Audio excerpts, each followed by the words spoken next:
Good evening, ladies and gentlemen. Being 7:01 p.m., I'll call to order the special village board meeting for Tuesday, August 27th, 2024. Roll call is taken. One member is excused, and we'll start with the Pledge of Allegiance. I pledge allegiance to the flag of the United States of America and to the republic for which it stands, one nation under God, indivisible, with liberty and justice for all.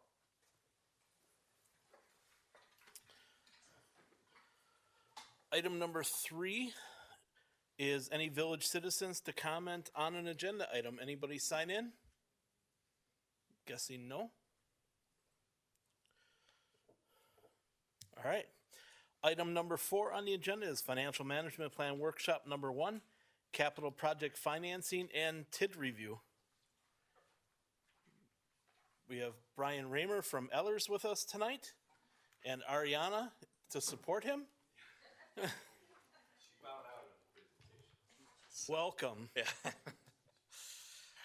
Thank you all for having us here tonight. I did hand out half a tree to each of you. The top of that should be kind of the landscape presentation. That is what I will walk through. The remainder of that is reference material. The first one, if you were to fold it out wide or if you didn't fold it already, those are just the big tables that I will reference throughout the presentation.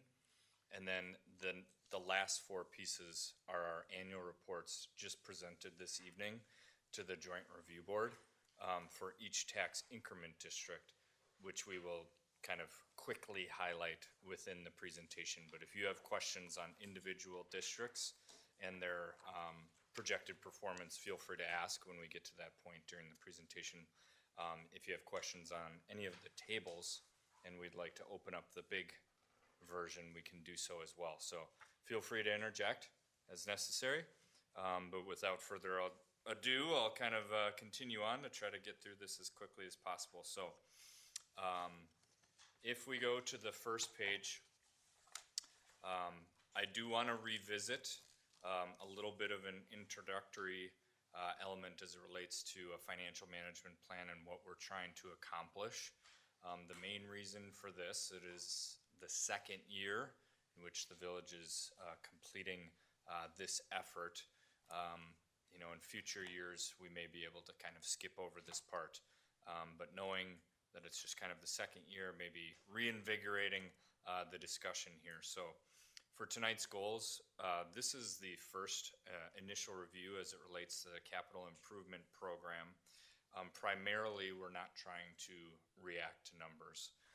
The reason for that is just one, to understand how the tables are built, how it ultimately looks funding the current capital improvement program, and thinking about how we want to engage in the future throughout this financial management planning process, with the primary goal of making sure that there is a collaborative effort that goes from board to staff to consultant.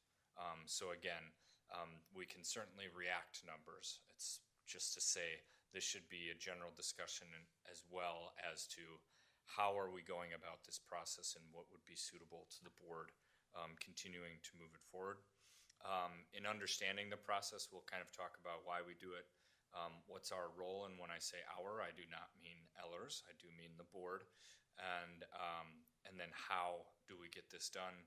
And then we'll start by getting that initial flavor from the capital improvement program. So if you flip to the next page, the why do we need it? Of course, we want to sustain our existing services and certainly plan for future investment.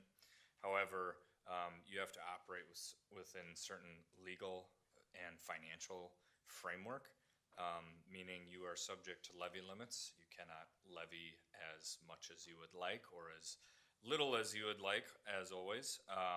There are limitations there, so throughout these series of workshops, we will kind of speak to levy limits as well as expenditure restraint. So these are state programs decided by the legislature to limit revenues, limit expenditures as well, put some controls on local government units as you make your financial decisions.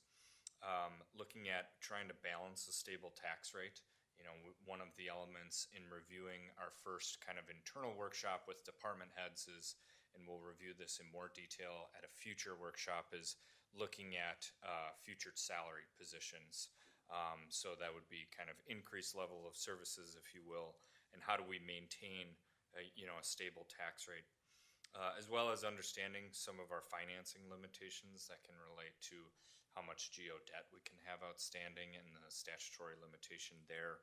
And then finally, there will be an isolated workshop as it relates to utility rates and rate planning for both the water and sewer utility. On the next page, this is kind of the what are we doing here, and describing kind of what we should be looking for within a financial management plan. So we want to review past performance. That is not, again, as I mentioned last year, a woulda, shoulda, coulda exercise. That is an understanding of what decisions have been made in the past actually do impact the 25 budget, the 26 budget, etc., as well as financing decisions. Past structured recommendation and approval by the village board did lead to existing debt service structure, for example. So new debt service being structured around existing debt service, for example. We'll also look at prioritizing future activities and projects. So what you'll see tonight from the CIP review will be all in.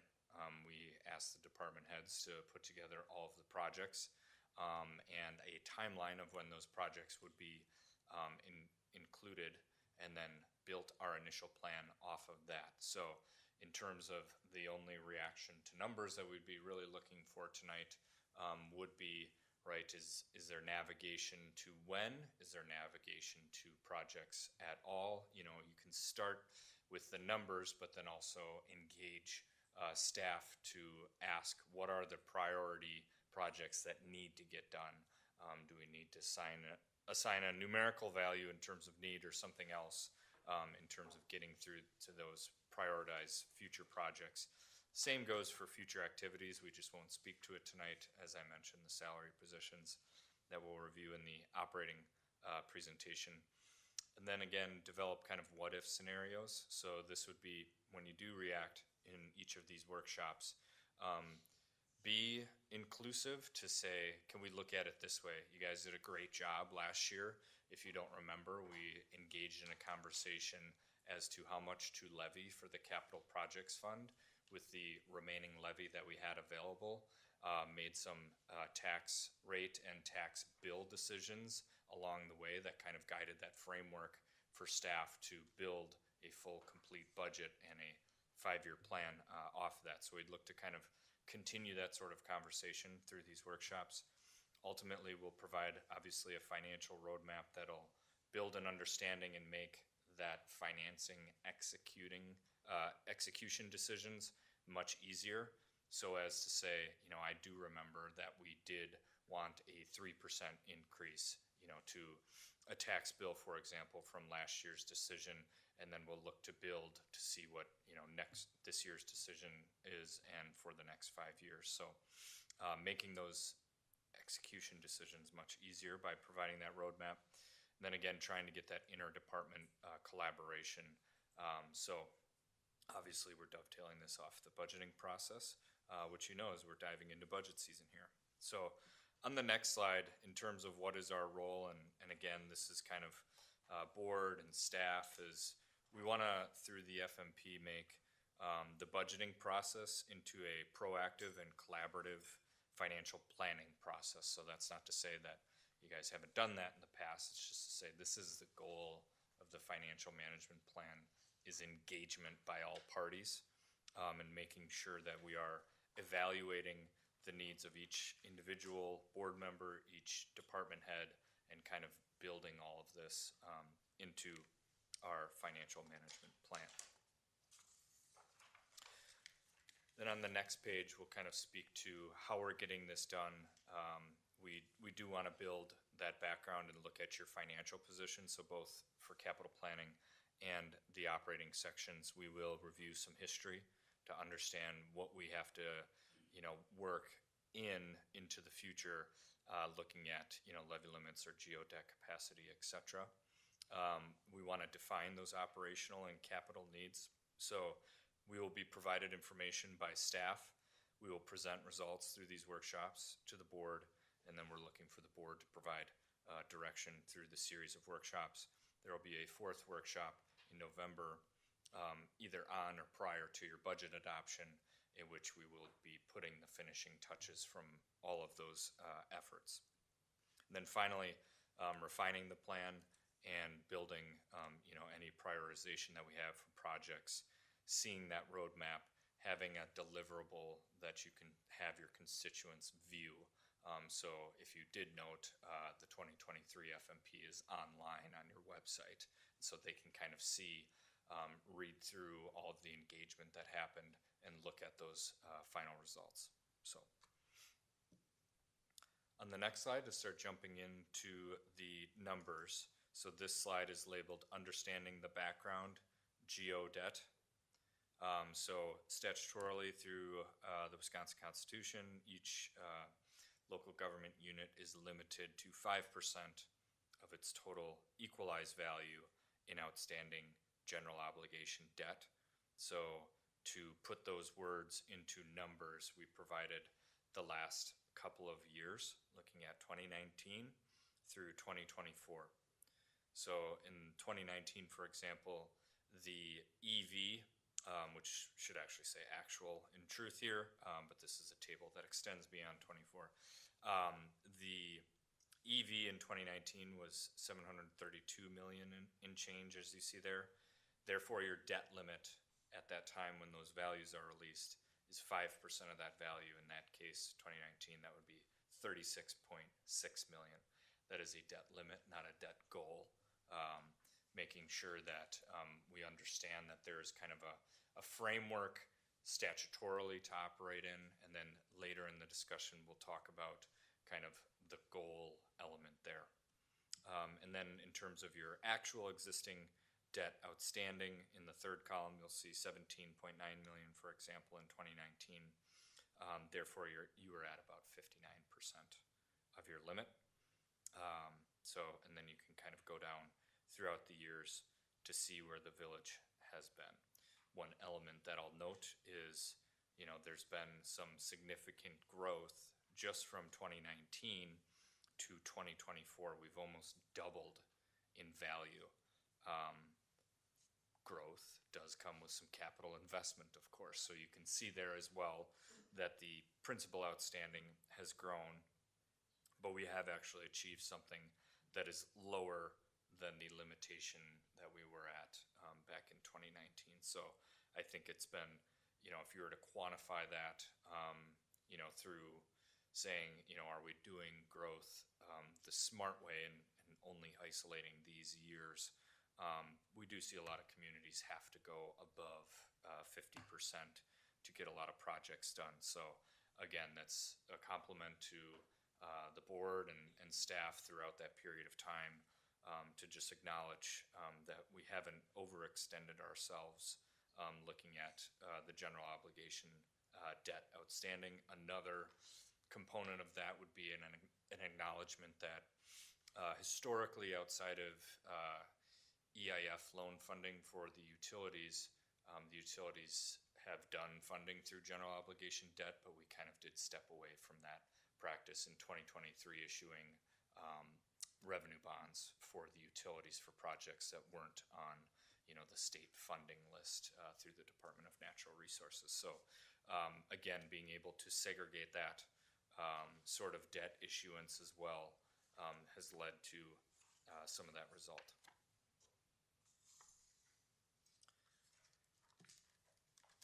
On the next slide, this is labeled background, kind of looking at your current debt structure.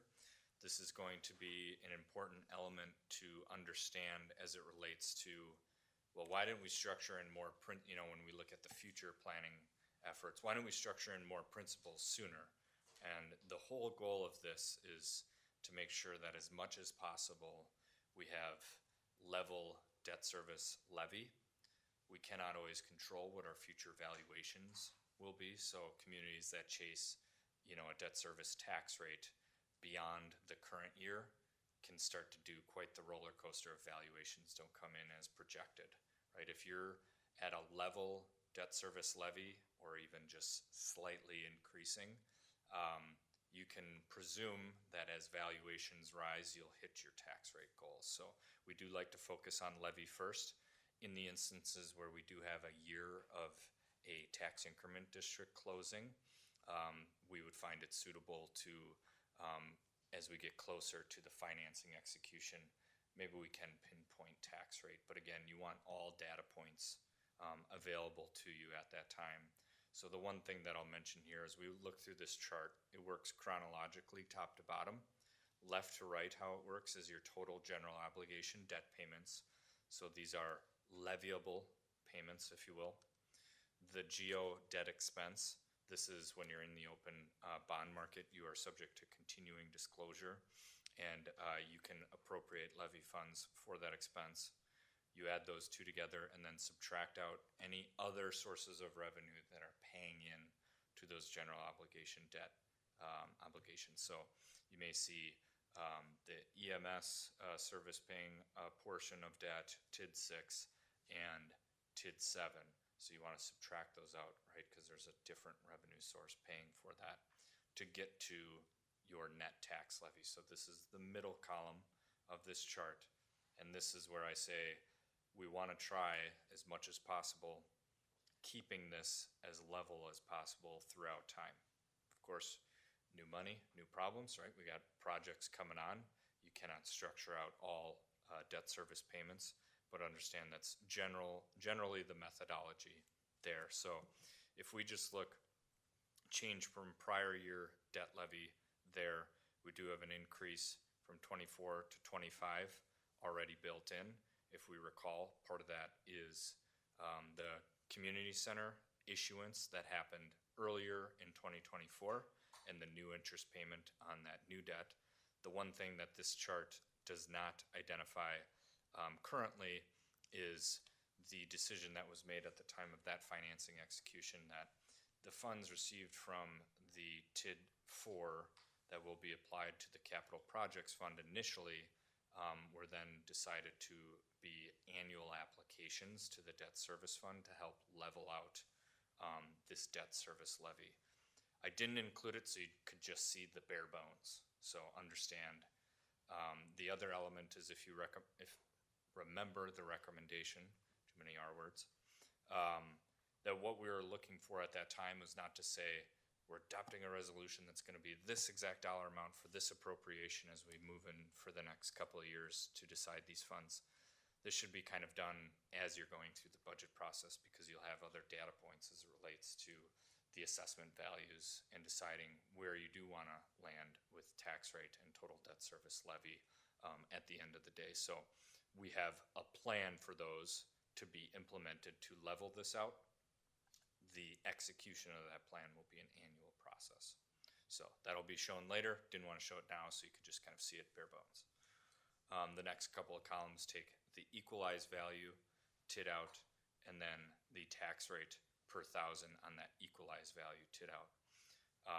Again, you may remember the later workshops, we convert that to assessed value so that you can see the true implication there. We have a series of data points that are not yet available to us to provide that information. And then a look at the annual taxes on an average value home. So because we don't have the assessed, we don't always put the assessed value then of the home, so we have the average equalized value on that home applied, hoping to get as close as possible to our true tax rate. Again, we're going to look at this on an assessment basis, so it'd be the actual tax rate once we get those data points in the future. So just understand how that chart is built. Any questions on the existing debt structure? Okay, I'll keep moving forward. We'll look to the next slide, which is defining the capital needs. This is table 3 in the fun big charts. The one element there, table 3 is our biggest chart of them all. That becomes becomes the smallest print in any of these charts, because that lists out every capital project 2025 through 2043 for every department.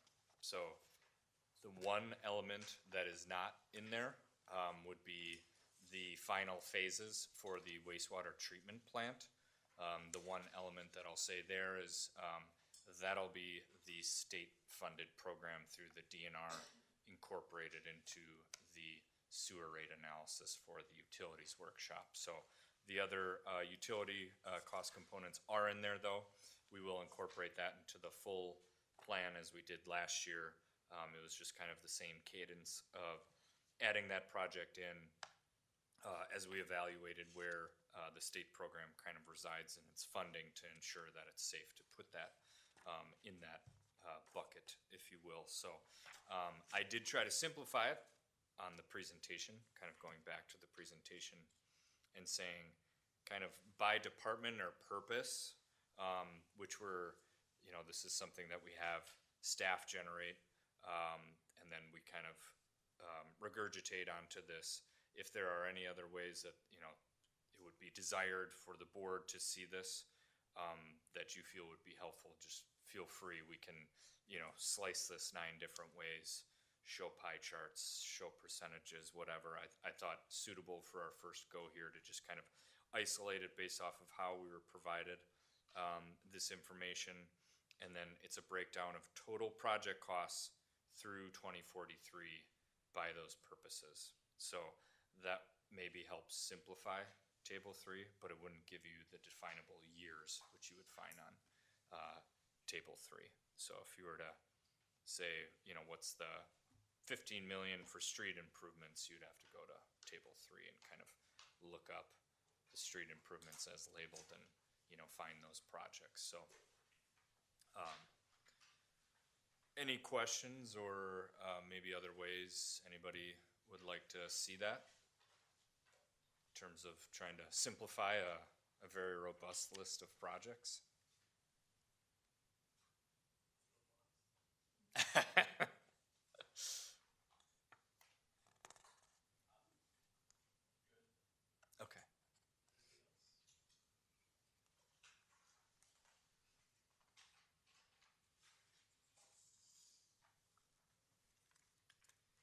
So then on the next page, for funding the capital needs, so this is the slide with the pie chart on it.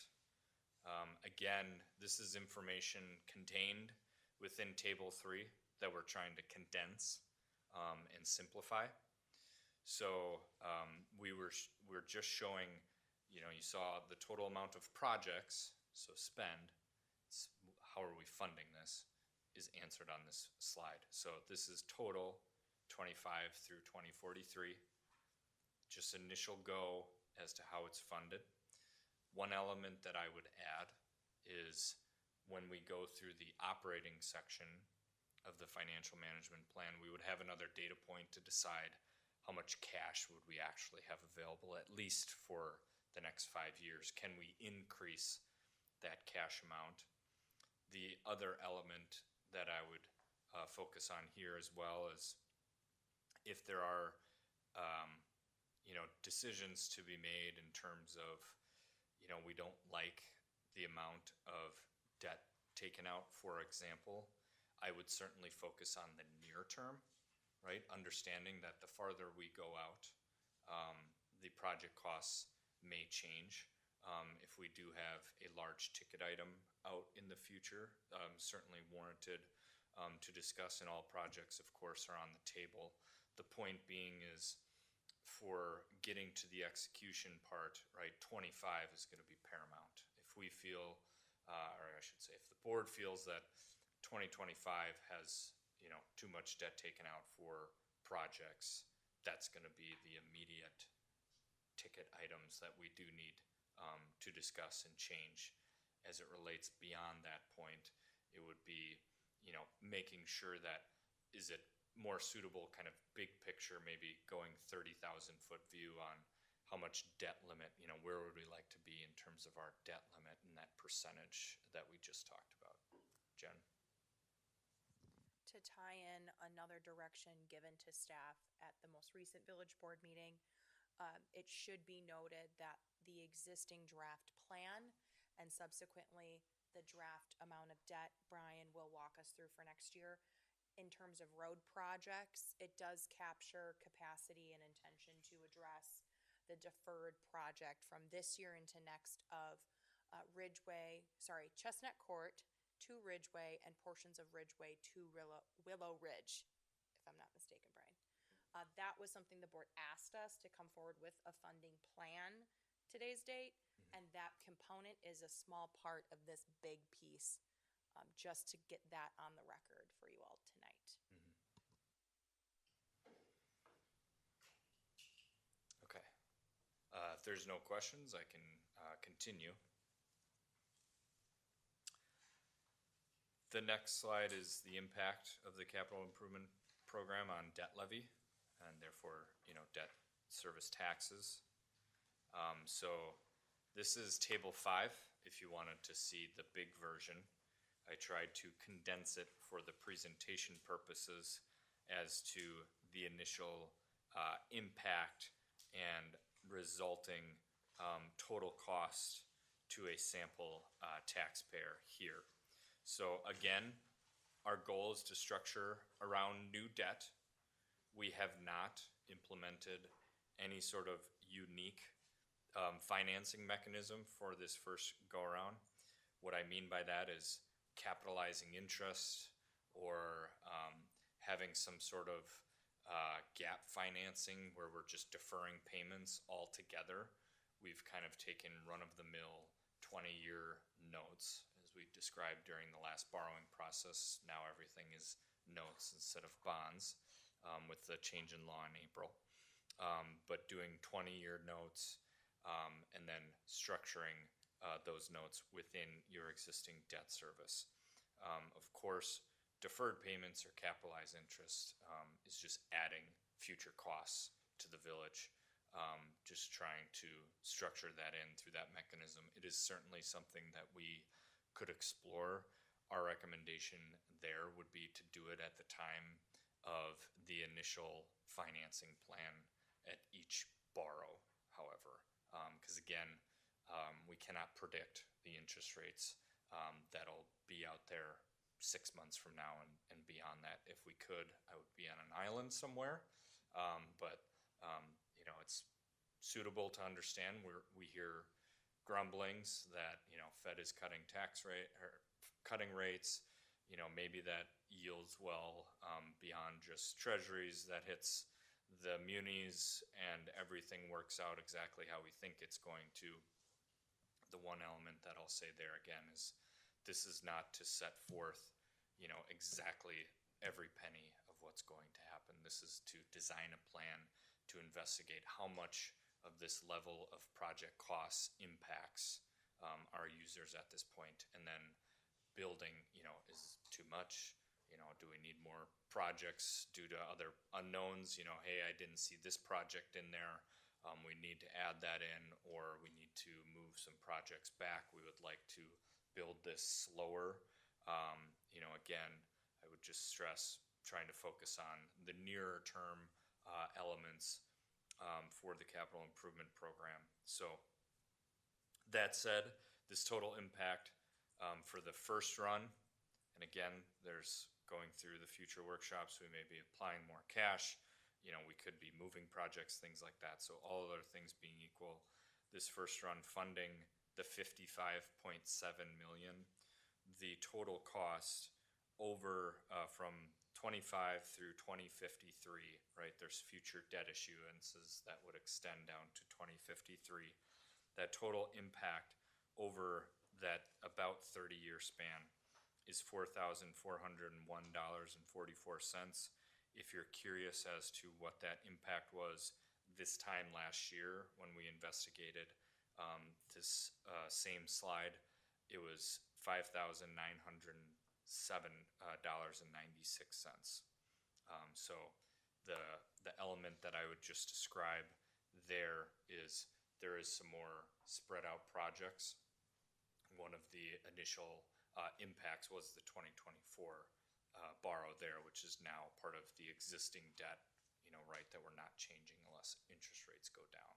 So this impact shown, the $4,441 and 44 cents is, all other things being equal, that funds 27.2 million of projects as shown on the previous slide.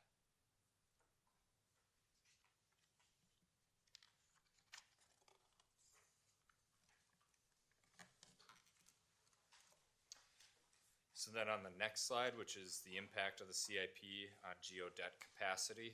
So this is revisiting, right, off of your total EV, you're statutorily allowed 5% of that. So what you'll see on the left-hand side, again, this goes chronologically top to bottom, left to right, your total EV, which 2024 is set, but all of those beyond it are projected. If you're curious as to how the projection model is impacted or made with assumptions, if you're to go to the footnote of table 6, you don't have to now, I'll just verbally walk through it. Our projected TID and EV is based off of a 5-year average of your historical performance and then discounted 50%. So right now we're basically saying we're increasing that future TID and EV by 2.5%.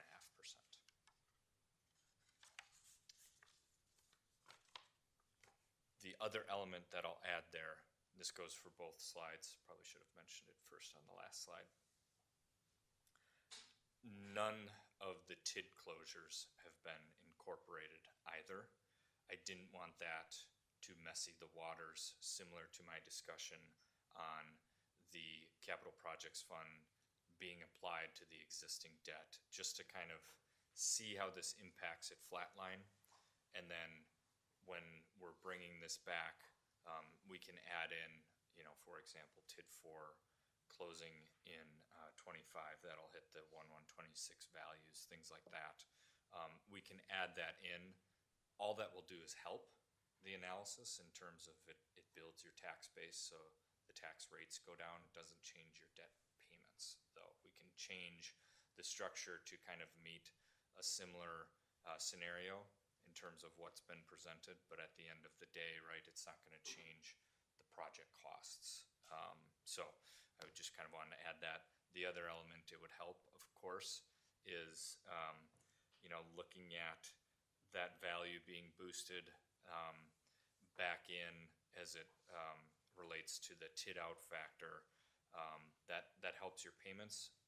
The page you're seeing on this slide, which is the geo debt capacity, understand, is TID in equalized value. That is your total. So you're really not going to help that by closing a TID. So I just kind of want to make that mention there. So that said, looking at the projections there of your existing debt, of course, as that debt is amortized over time, your percentage on debt limit goes down based off of the capital plan presented and the series of debt issuances.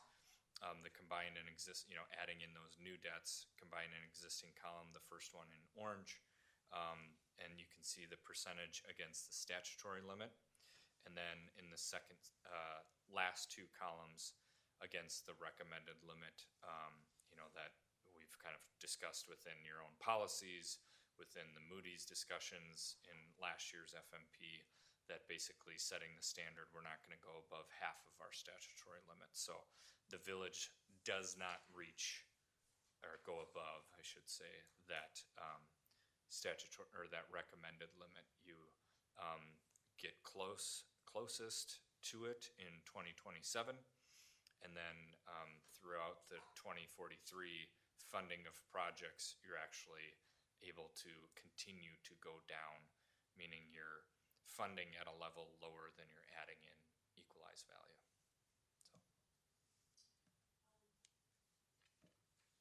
Something Brian brought up to us as we were all together reviewing the draft as staff was that this model exhibits what he's saying in 2027 and 2028. We arrive the closest to what this board chose to pursue as a additional or more restrictive cap on the equalized valuation of 2.5% in terms of access to debt. Something important to remember, and that was one.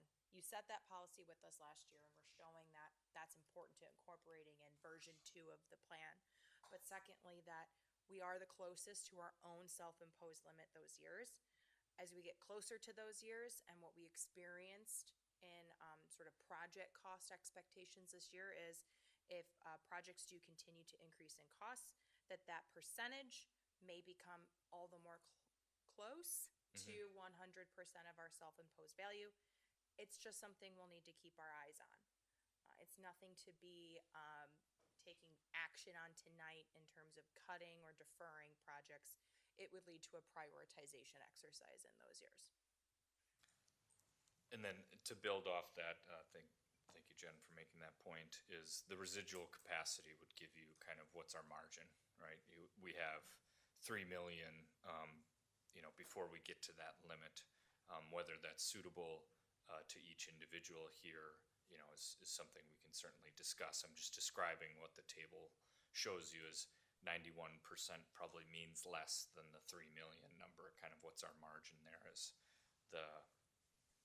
now I'm forgetting the project, Chestnut or whatever project it was, that increased, by X amount of dollars, what if that happens in other projects, and kind of evaluating what is our margin. I think that residual capacity column would be the important one to look at.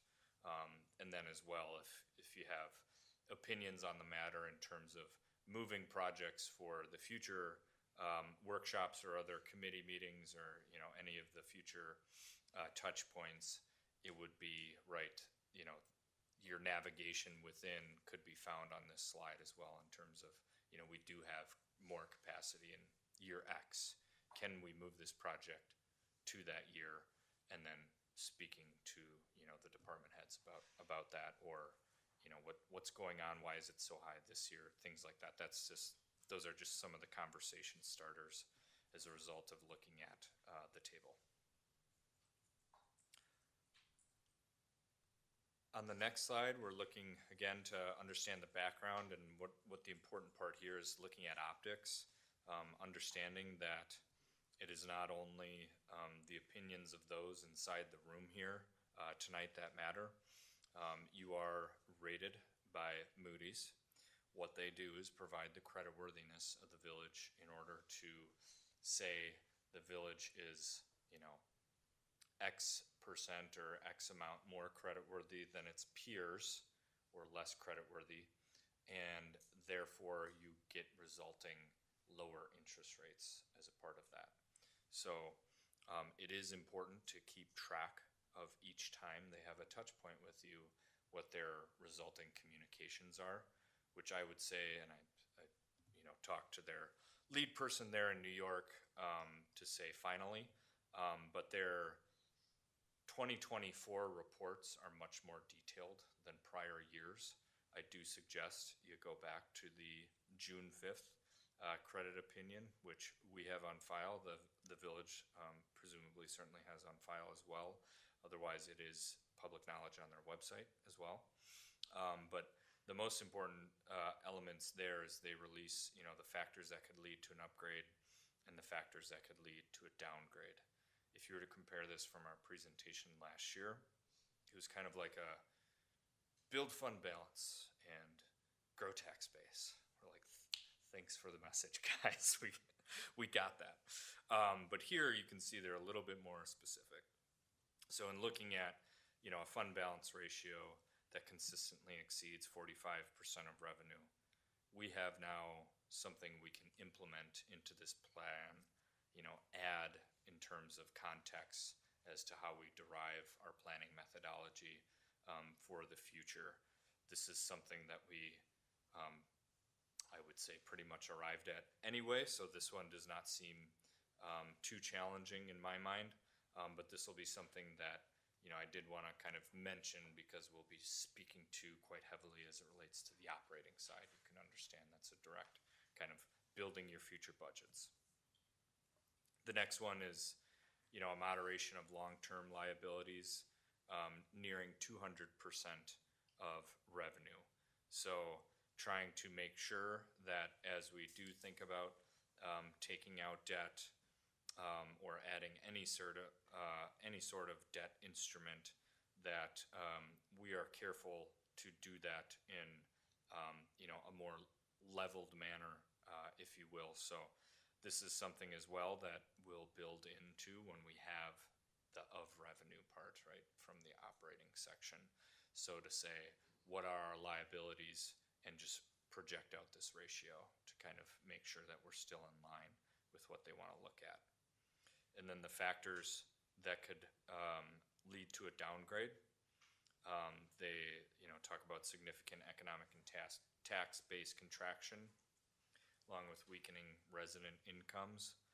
All of this is to say, keep going with what we're doing, right? We are growing the tax base pretty significantly, as I mentioned, 2019 through 2024 growth in these from 7 slides ago. And then the resident incomes, while you may not have a direct input on that, of course, there's economic conditions that I would argue are, primarily the driving force, but continuing to attract new businesses and being thoughtful in the varying types of properties that are developed as well, thinking all encompassing between industry, commercial, everything. So which, again, we've done a great job in the Village of Jackson there, but just kind of, that's the message that Moody's is trying to send. And then declines in fund balance, of course, that's saying the opposite of the upgrade factor. And the same goes for the third one, where they're saying leverage nearing 350% of revenue. So they basically set a floor and a ceiling for you, which is nice. They were just more general in the past. So I think Moody's has done a good job to improve the messaging to communities in 2024. So that doesn't conclude the CIP section. I'm going to take a 10-second breather there and just say we're going to do one slide on tax increment financing before I do that. Any discussion on the CIP? I'll buy some of you time, if I may. This point, last year, when we were working with Brian together, we made other decisions, not just the 2.5% equalized value debt maximum self-imposed. We also took the time to talk about potentially approaching the capital plan with an endeavor to borrow for more than 1 year. Mm-hmm. There's not exactly a decision bubble before you to do that. It's something you could push at this moment for us to go pursue. I think in its absence, we're in an environment where we think it's more or less a point where we don't need to push that unless the board asks us to. And secondly, this guidance you're seeing is basically orienting the plan to make sure we're appeasing the credit agencies. And so your preference is first, and if nothing to mention now, you should know we're still making progress in our financial fitness, but in this way. I yield back to you guys.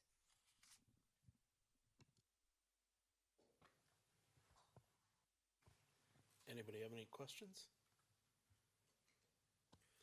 I What- just- Oh, go ahead. I did want to, I don't have a question, but I like the summary level that you have on this page 9, the various summary of table 3.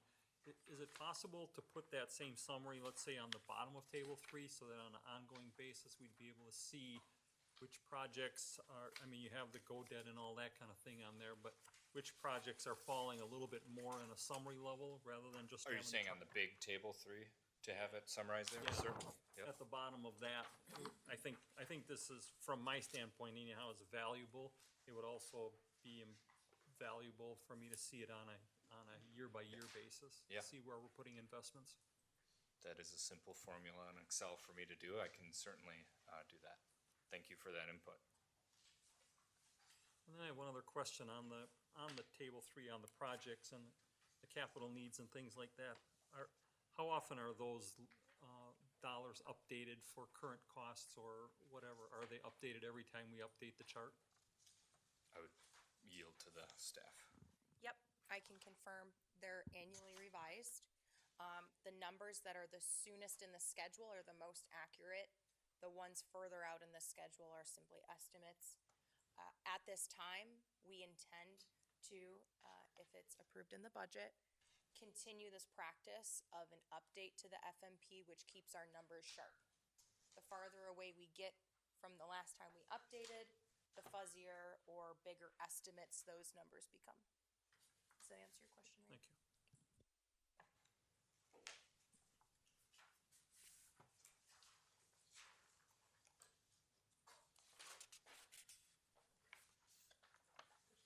Okay. Yep. All right. Thank you. I'll continue on with the last section, which is the forecasts for the TIDS. So this is only one slide to try to keep the high notes for the TIDS. But if you are curious or need a quick way to fall asleep tonight, the full reports again were provided to you. So for TID 4, the housing extension was completed in 2024. And therefore you are going to capture 2025's increment that will be transferred to TID 7. So what that housing extension is essentially the legislature allowing TIDS, after they've proved that they can pay all their project costs, to claim the last year of increment.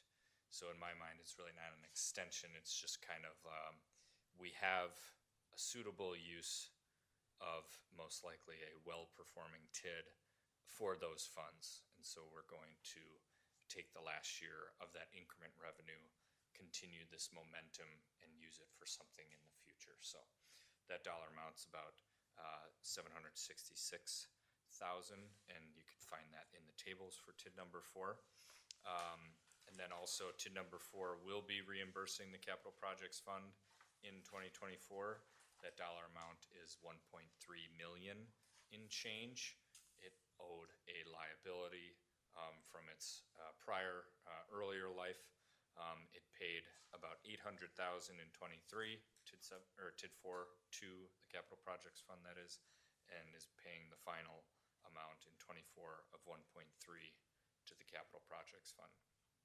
And then again, further discussion on how those monies will be used outside of the discussion tonight of applying those to debt service over the years, and kind of where the Capital Projects Fund lands in the future in relation to the general fund and the other governmental funds within the village. TID 5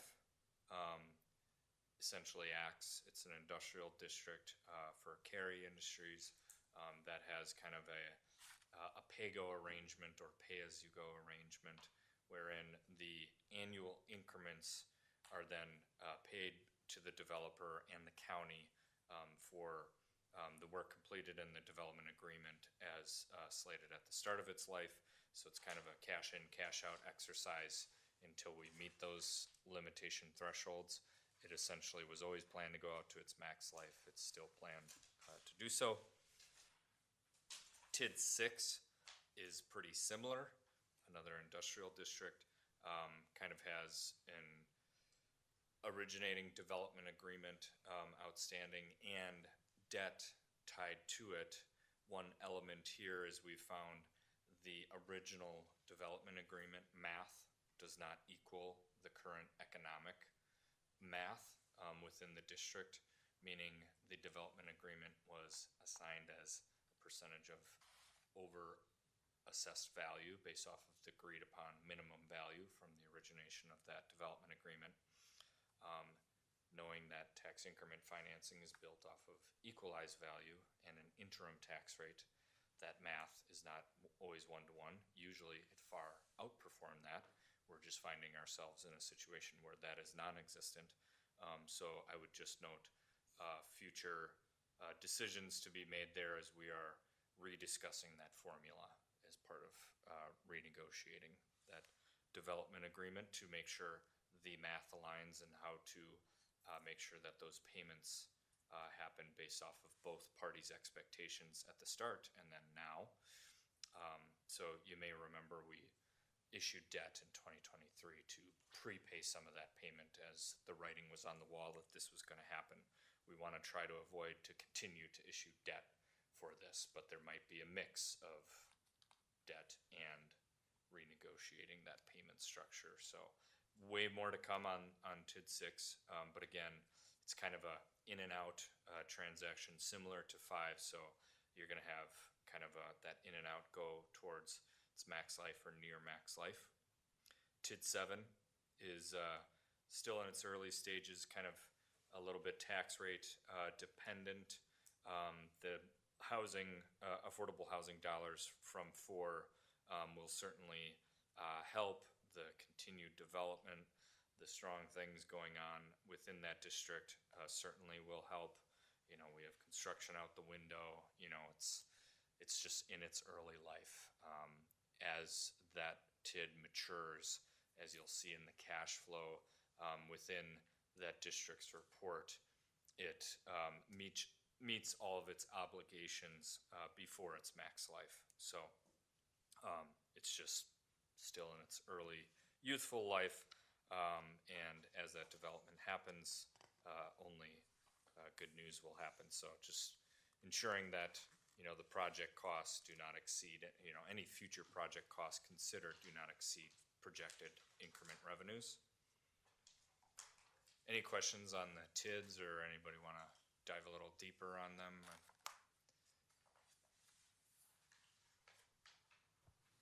Any TID questions?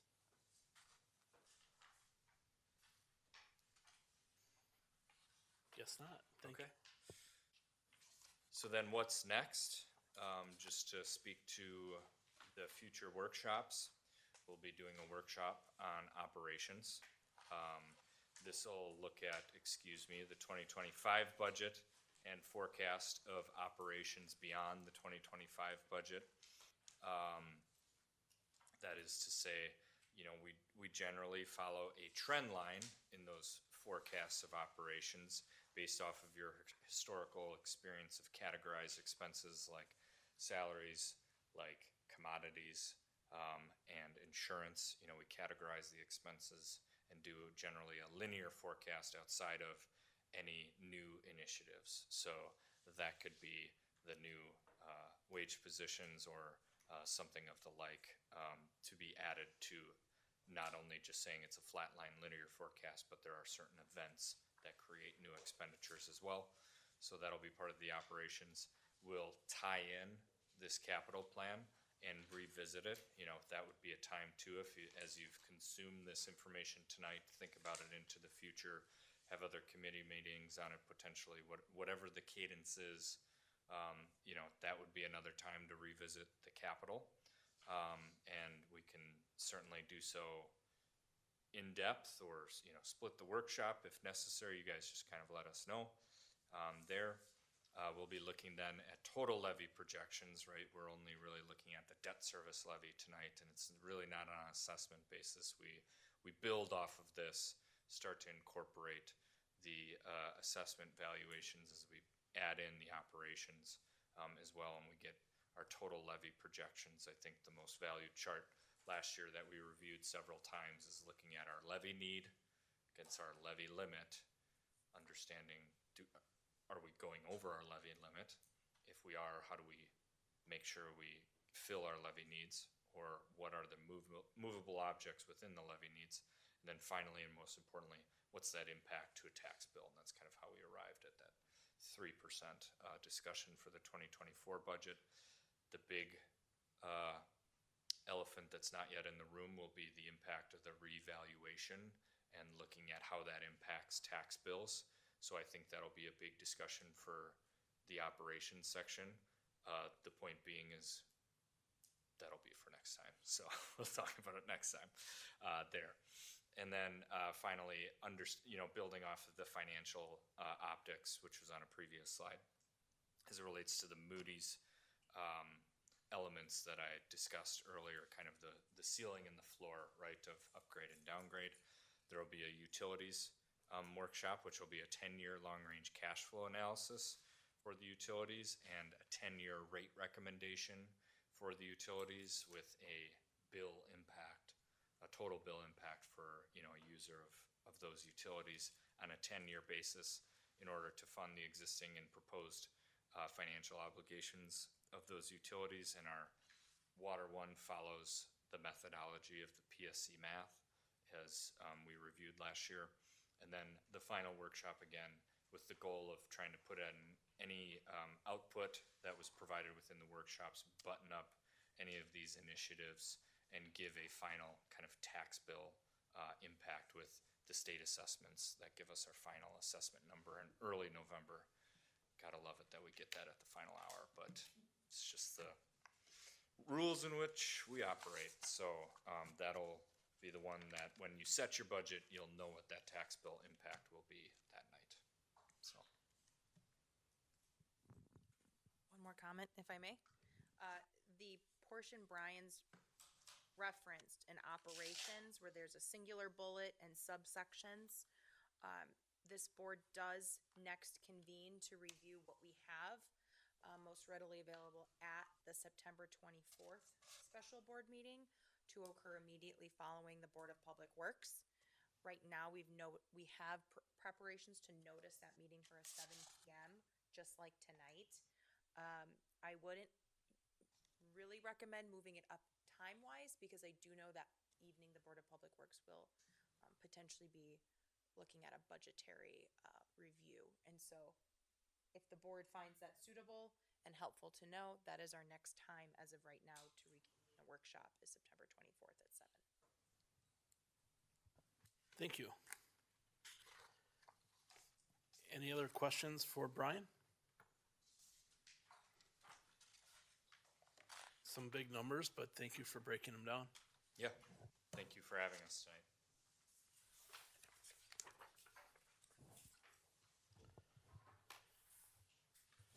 All right, moving on.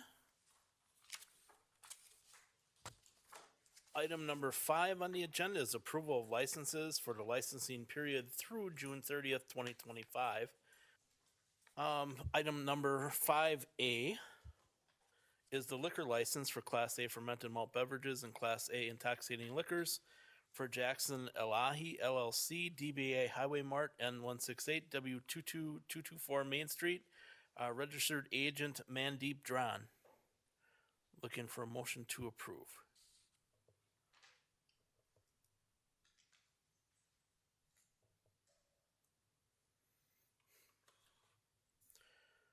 I'll make a motion to approve the liquor license number 1, Jackson Elahi LLC. We have a motion by Wells, second by Emmerich. Any further discussion? All in favor by saying aye? Aye. Any opposed? I abstain. Thank you. Item 5B, cigarette tobacco vape license for Jackson Elahi LLC, DBA Highway Mart, N168 W22224 Main Street, registered agent Mandeep Dran. Looking for a motion on this item. I'll make a motion to approve the cigarette tobacco vape license, Jackson Elahi LLC. I'll second. We have a motion by Wells, second by Emmerich. Any further discussion on this item? All in favor by saying aye? Aye. Any opposed? I abstain. Item 5C, appointment of new agent, alcohol, beverage, and cigarette, tobacco, and electronic vaping device for J&M Ltd, DBA Village Mart, N213 N16770 Glenbrook Drive, registered agent Mandeep Dran. I will make a motion to approve. I'll second. We have a motion by Heckendorf, second by Emmerich. Any further discussion? All in favor by saying aye? Aye. Any opposed? I abstain. Motion carries. Item number 6, item coming from Plan Commission. This did come from Plan Commission with a recommendation to approve the preliminary plat for Oaks of Jackson, edition number 1, Hillcrest Jackson LLC for Oyvind Solvang.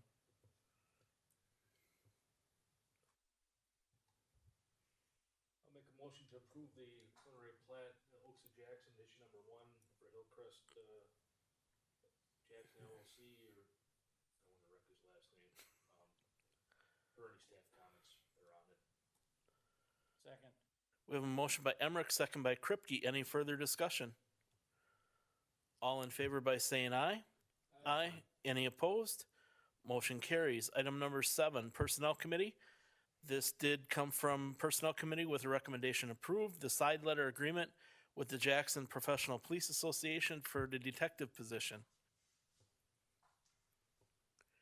I will make a motion to approve the side letter agreement. Second. We have a motion by Heckendorf, second by Kripke. All in favor, any discussion? All in favor by saying aye. Aye. Any opposed? Motion carries. Item number 8 is a closed session. So closed session pursuant to Wisconsin statutes 19.851C, considering employment, promotion, compensation, or performance evaluation data of any public employee over which the village has jurisdiction or exercises responsibility, and 19.851E, deliberating or negotiating the purchase of public properties, the investing of public funds, or conducting other specified public business wherever competitive or bargaining reasons require a closed session. The closed session is for the following purposes. Number 1, discussing a development agreement for TID 7 and discussing the sale of village-owned property in TID 7. And I would make a motion to go into closed session. We have a motion by Heckendorf, second by Engelhardt to go into closed session. Roll call vote, please.